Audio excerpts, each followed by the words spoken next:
আমি নাকি সাকিবকে বলছি যে তুই এই কথা বলবি যে তুই ওর মাইয়ারে টাচ করছিস, এই কারণে তোর প্রাইভেট অংশটা কাটা হয়েছে। আমি নাকি এরকমের এই কথাগুলো বলছি।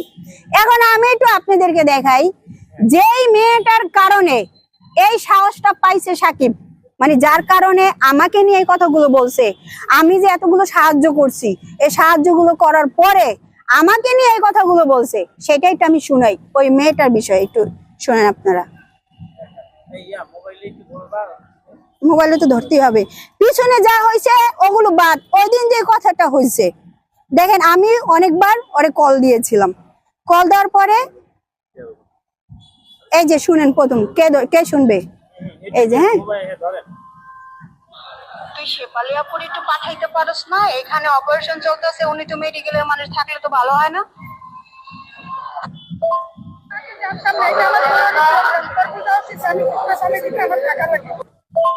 তুই সহ তোর জীবন ও বিপদের সময় কেউ কেউ পায় না পাশে, এখানে একটা বিপদ হয়ে গেছে, তুই শেফালিরও তো পাঠাইতে পারস।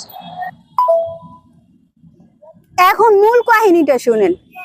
আমি কিন্তু বলছি তুই না আসতে পারলো, তোরে তো বিপদের সময় কখনো পাই না, তুই খালি এই হেরামি দেখাস, হুড়মি দেখাস, ঠিক আছে? এই যে মূল কথাটা শুনে, এটা সামনে আনো। আমাদের মুক্তিযোদ্ধার সন্তানদের আমরা কোথাও মূর্খের মতো কথা কিন্তু বলবি না, ঠিক আছে? আমাকে হঠাৎ করে বলছিস, আমাকে কেন পাবি? আমার প্রোগ্রাম আগে না ওগুলো আগে বলতো? তোরা এসব খারাপ পোলাপানের পিছনে তো কম দৌড়াইনি, কি লাভ হয়েছে বলতো? মান সম্মানে কি হয়েছে তোদের এইগুলাতে? যে আমার বয়ফ্রেন্ড আমাকে ভুল বুঝছে, সেটা কি তুই জানিস? বুঝছেন বিষয়টা? খারাপ পোলাপান কে বলছে? আমি বলছি নাকি যেই মেয়ে এখন ওর বেডের পাশে বসে রয়েছে? আমি কি ইউটিউবার? আমি কি সাংবাদিক? নাকি আমার পেজ আছে? নাকি আমি ঘরে ভাত না খাইয়া রয়েছি, আমি চামচামি করতে আসছি? আবারও শোনাই কথাটা। আর SMS তো আসি, আমি ওরে কথাটা বললাম কি, তুই না আসতে পারলেও কাউকে দিয়ে হেল্প কর। আজকে যার কারণে ওই দিন আমি যে কথাগুলো ওইখানে আমার মাথায় নিয়ে বলছি, সাকিব তুমি বিছনায় শুয়ে রইছো, ওইটার প্রতিদান আমি, শিখা না। আজ পর্যন্ত তুমি আমার সামনে যতটুকু অকারেন্স করছো, আমি মিডিয়ার সামনে একদিনও বলি নাই। এই মেয়েগুলো কিন্তু বলে আসে আমি সিনেমার মানুষ, মিডিয়ার মানুষ না। আর ওই মেয়ে কোন মানুষ? ওই মেয়ে কে? ওই মেয়ের কাজ কি এখানে? ওই মেয়ে তো রাজনীতি করে। আমি তো স্বেচ্ছাসেবক লীগে যে আমি বিচার দিব, ওর কাজটা কি এখানে? ও কি উপকার করছে সাকিবের? সাকিবের বেডের পাশে ও কি করে? ও কি সাকিবের বউ? আপনারা এটার উত্তর দেন।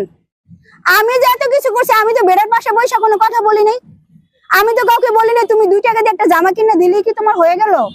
আর একবার শোনাই আমি লাস্টে কথাটা, আমি ওরে কি বললাম, ও কি বললো। তুই সহ তোর জীবন ও বিপদের সময় কেউ কেউ পায় না পাশে, এখানে একটা বিপদ হয়ে গেছে, তুই মেয়ের বিষয়ে যে আমার কথা বলতেছে, আমি কি বলবো তার বিষয়ে? আমি কি বলবো?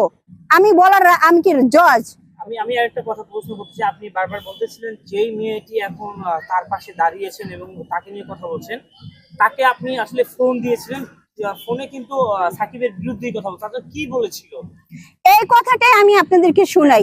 যেই মেয়ে এখন ওর বেডের পাশে বসে থাকে, যেই মেয়ের ক্ষমতা নিয়ে ও হচ্ছে গিয়ে আমার নামে মামলা করছে, আমার নামে নাকি শাহবাগ থানায় মামলা করছে, ওই মেয়ে ডাইরেক্ট আমার ফোনে হুমকি দেয় আমি সাকিবের মায়ের দিয়ে মামলা করাইতাছি তোর নামে।